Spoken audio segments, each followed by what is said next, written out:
Nyampe nggak sih soal Fufu Fafa ini ke Prabowo secara langsung, Mas Pram? Sampai. Prabowo sudah tahu soal Fufu Fafa ini. Semarah apa Pak Prabowo nih? Kan kita tahu karakteristiknya Pak Prabowo itu seperti apa. Semarah apa sih Mas? Ada seperti apa?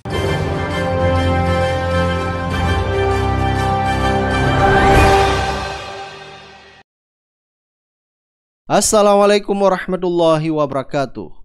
Dilansir dari Tempo.co, pegiat media sosial Edi Mulyadi dilaporkan akun Fufu Fafa ke Bareskrim atas dugaan ujaran kebencian. Jadi pegiat media sosial yaitu Edi Mulyadi yang dulu pernah juga dipolisikan gara-gara yaitu mengatakan bahwa IKN tempat jin buang anak ya. Nah, sekarang beliau mempolisikan akun Fufu Fafa. Jadi Edi Mulyadi melaporkan akun Fufu Fafa terkait penistaan agama, yaitu pasal 28 ayat 2 Undang-Undang Nomor 1 Tahun 2024 dan pasal 45 ayat 2 Undang-Undang Nomor 1 Tahun 2024 penistaan agama pasal 156A. Edi Mulyadi juga menyinggung kasus Roy Suryo yang sebelumnya dilaporkan oleh pasukan bawah tanah Jokowi, yaitu pada hari Jumat 27 September 2024. Jadi Edi meyakini bahwa perkataan Roy Suryo yang mengatakan bahwa akun Fufu Fafa itu adalah milik Gibran, dan dikuatkan lagi dengan pernyataan dari wartawan Tempo di podcast Bocor Halus yang mengatakan bahwa akun tersebut adalah akun kakaknya. Nah, ini semakin memperjelas bahwa akun Fufu Fafa itu adalah milik Gibran, sehingga aktivis dan tokoh masyarakat dalam konsolidasi public society ya, yaitu salah satunya Bang Refli Harun, akan menggugat MPR RI supaya tidak melantik Gibran sebagai wakil presiden terpilih.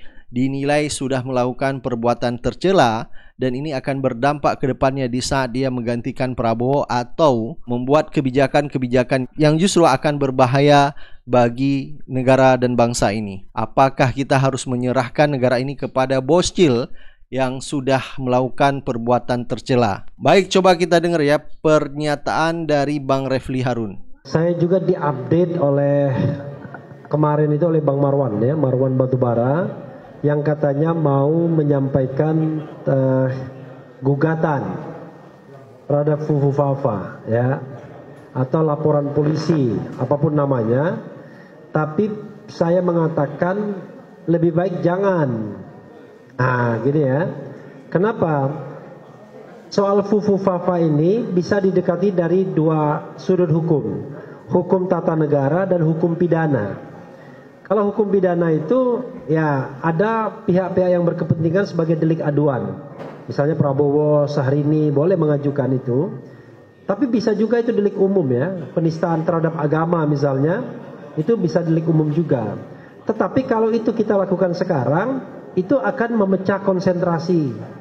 Padahal dengan pendekatan hukum tata negara pun menurut saya jauh lebih cepat dan lebih mudah. Yaitu kita datang ke MPR mengatakan bahwa yang bersangkutan tidak lagi memenuhi syarat.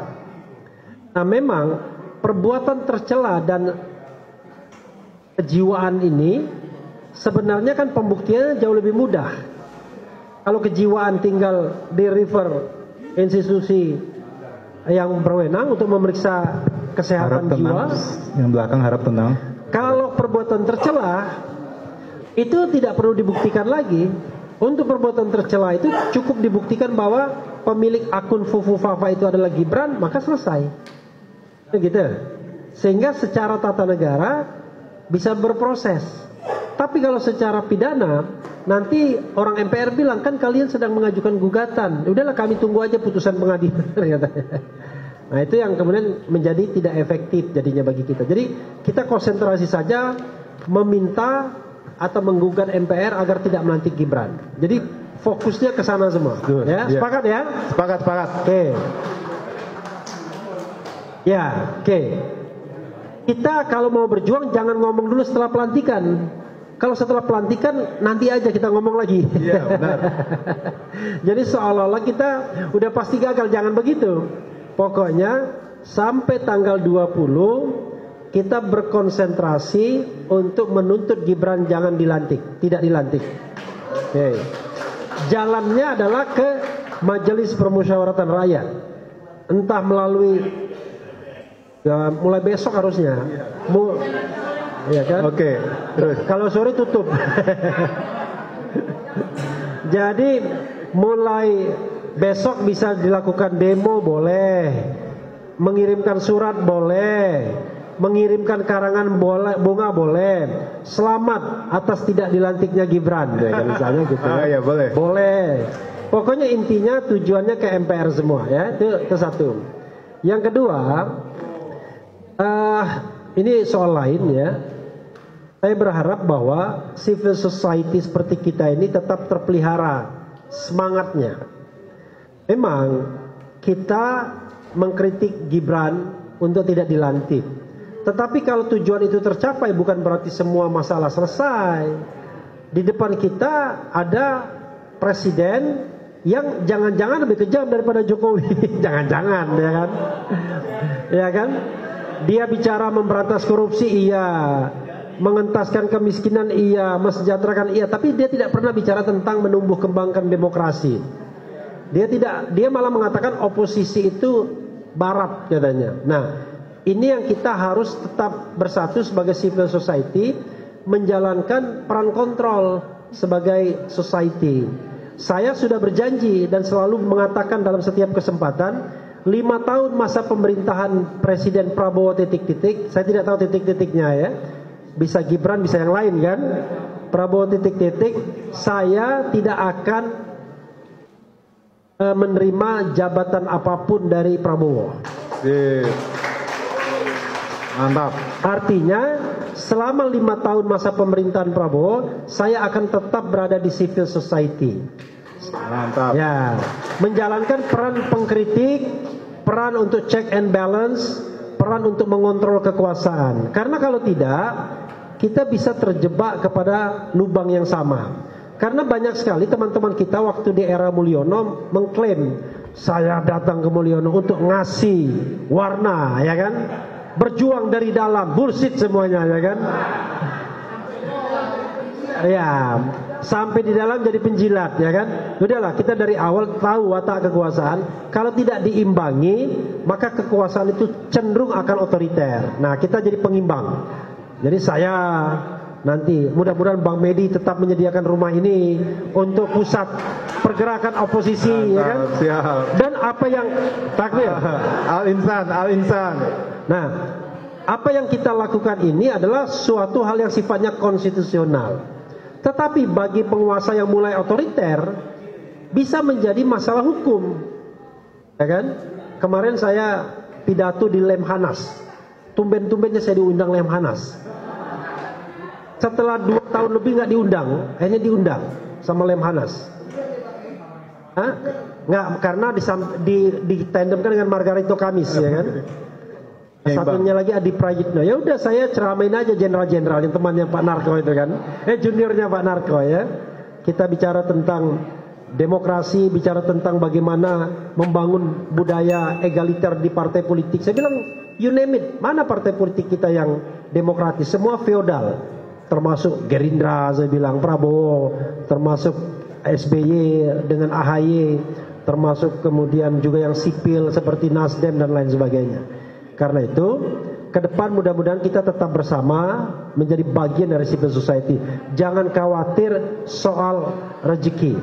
Karena kalau soal rezeki, Allah yang menentukan dan Medi yang akan mendoakan. Bang Medi akan mendoakan. Itu aja, ya. Mudah-mudahan kita tetap bersama-sama. Hari ini Fufu Fafa, besok Fafa Fufu. Wassalamualaikum warahmatullahi wabarakatuh. Sebentar Bang Refli, sebentar. Ini ada yang belum dibicarakan, tanya tentang gugatan PDIP PT UN 10 Oktober, ya. Jadi kalau misal PT UN nggak tahu hakimnya tahu lurus mengabulkan gugatan PDIP, berarti PT UN memerintahkan KPU membatalkan pencalonan Gibran, kan, ya. Berarti kita harapkan nggak tahu hakim jujur.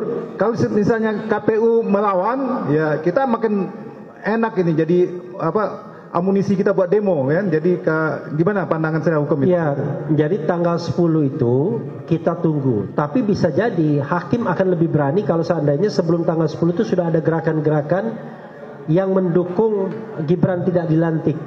Nah, siapa tahu nanti dalam putusan petun itu ada clue yang mengatakan bahwa proses misalnya pencalonan Gibran itu cacat dan lain sebagainya, clue bagi kita untuk meminta MPR untuk tidak melantik. Jadi itu menjadi senjata yang baru begitu, ya. Tapi kalaupun tidak ada putusan petun itu atau putusannya tidak menguntungkan kita tetap maju dengan bahwa Gibran sudah tidak lagi memenuhi syarat, gitu ya. Oke. Terima kasih.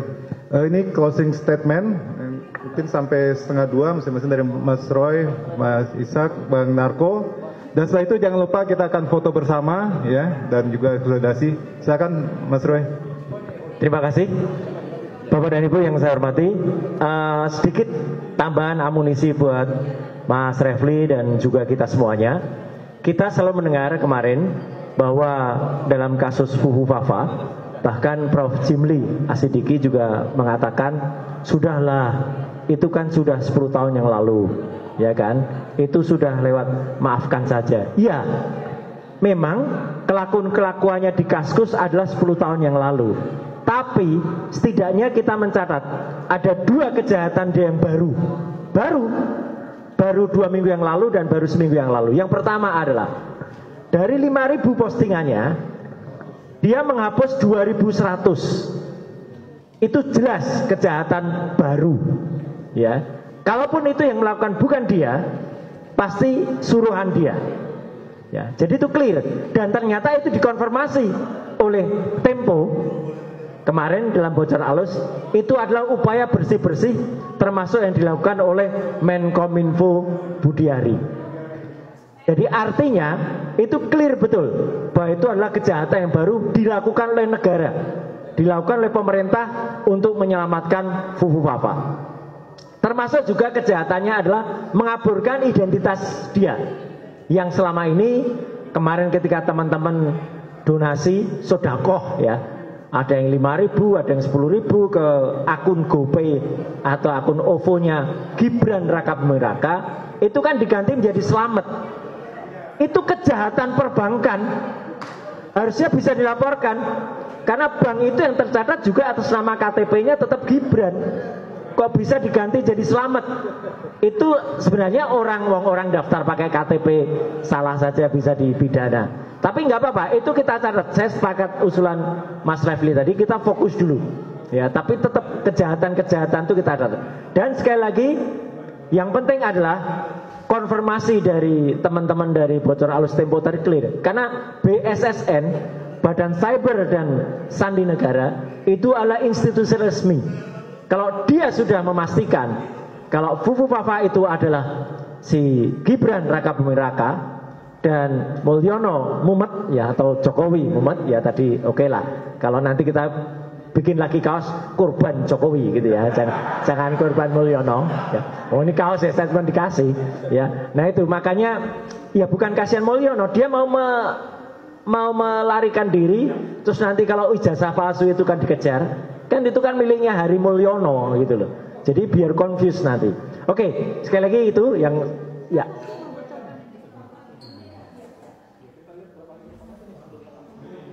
Ya, siapa yang pertama kali netizen sebenarnya dapat dari ini, nggak apa-apa, ini informasinya. Memang dari lingkungan yang mau dilantik juga. Ya. Nah, nggak apa-apa. Tapi itu Pak Narko, itu nggak apa-apa. Tapi memang kita tunggu dulu, karena beliau juga nunggu. Kalau heboh sebelum tanggal 20 nanti nggak jadi dilantik. Jadi biarkan. Tapi artinya sekarang yang penting sebenarnya sudah ada garis batas yang jelas. Bapak dan Ibu, hari ini saya akan closing statement dengan, kalau tadi ada Mas Refli sudah mau bikin pantun soal Fufu Fafa. Oh ya, karena closing statement udah pakai ini. Maka kita juga punya lagu. Kenapa Gibran suka bagi-bagi susu? Nah, karena ada lagunya. Fufu Fafa susu bendera. Nah, itu. Terima kasih. Wassalamualaikum warahmatullahi wabarakatuh. Mantap Mas Roy. Jadi lagunya unik, ya.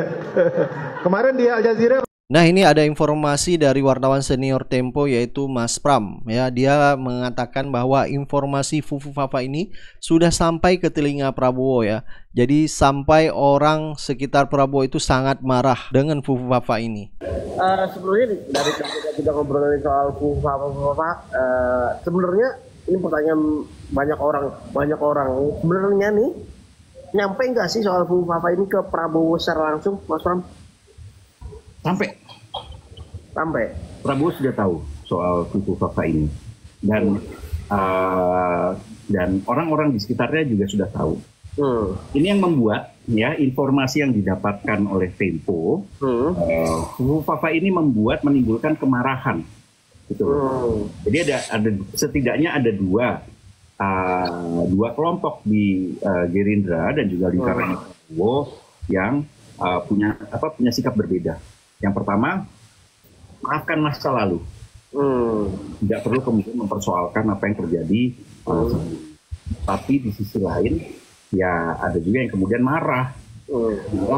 Terutama ini informasi yang kami dapatkan kemarahan terutama dari keluarganya Prabowo ya.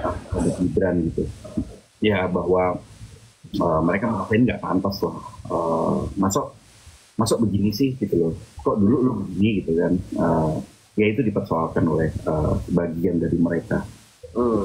Nah jadi ini sudah sampai dan kabarnya juga Prabowo sudah memanggil pemimpin lembaga yang tahu soal aktivitas akun Fufu Fafa ini. Sudah dipanggil, sudah ditanyain gitu. Cuman memang dalamannya kami juga belum lebih jauh lagi ya. Ada info nggak Mas, semarah apa Pak Prabowo nih? Kan kita tahu karakteristiknya Pak Prabowo itu seperti apa. Semarah apa sih Mas? Ada? Seperti apa? Coba lu jelasin seperti apa, Yud. Masih aja semarah apa sih? Gue belum bisa komentar kalau soal yang ini. Atau gimana? Tadi kan gue sudah menyebutkan clue-nya aja gitu ya. Seperti apa gitu ya kurang lebih begitulah. Sebenarnya ini kan lucunya begini ya, yang lucu tuh begini, kalau kemudian memang akun itu bukan milik Gibran lah kenapa kemudian ada order untuk membersihkan gitu loh. Itu sesimpel itu aja sih ya. Kalau emang bukan punya lu, kenapa lu kemudian harus capek-capek membersihkan? Ya, betul kan? Kenapa lu yang kemudian cuci piring? Yang kan bukan lu gitu loh. Tapi rasanya ya sudahlah. Lu pelambatan sendiri dan agak telat ya mitigasinya ya. Betul, telat sekali. Ini salah satu, gue lihat ini salah satu kelemahan dari pemerintahnya Jokowi ya, selama 10 tahun. Tidak cepat merespons isu. Dan tidak ada orang yang tepat untuk menyampaikan itu. Nah, ini ada juga informasi yang mengejutkan di mana yaitu gabungan ratusan BEM se-Indonesia akan geruduk gedung DPR untuk menuntut Jokowi segera diadili.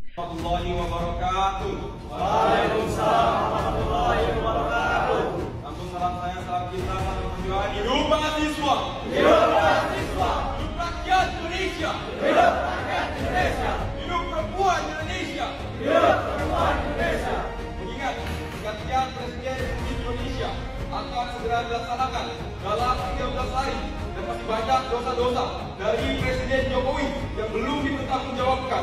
Maka kami, gabungan mahasiswa dan pemuda seluruh Indonesia, mengajak seluruh elemen untuk ikut turun aksi di jalan pada hari Selasa 8 Oktober 2024 di DPR RI untuk mendesak DPR RI segera mengadili Presiden Jokowi. Kami juga mendesak para rektor dan seluruh universitas di Indonesia untuk meliburkan segala kegiatan perkuliahan dan mengarahkan seluruh mahasiswa untuk ikut aksi turun ke jalan besok hari. Hidup mahasiswa! Hidup mahasiswa! Hidup rakyat Indonesia! Hidup rakyat Indonesia! Hidup perempuan Indonesia! Hidup perempuan Indonesia! Nah, ini di akhir pemerintah Jokowi, di saat dia mau lengser, ini membuat Jokowi semakin tidak nyaman di akhir dia pensiun ya. Jadi dia akan mendapat tuntutan-tuntutan dari koalisi rakyat atas kebijakan dan kerusakan yang dia lakukan selama 10 tahun terakhir ini.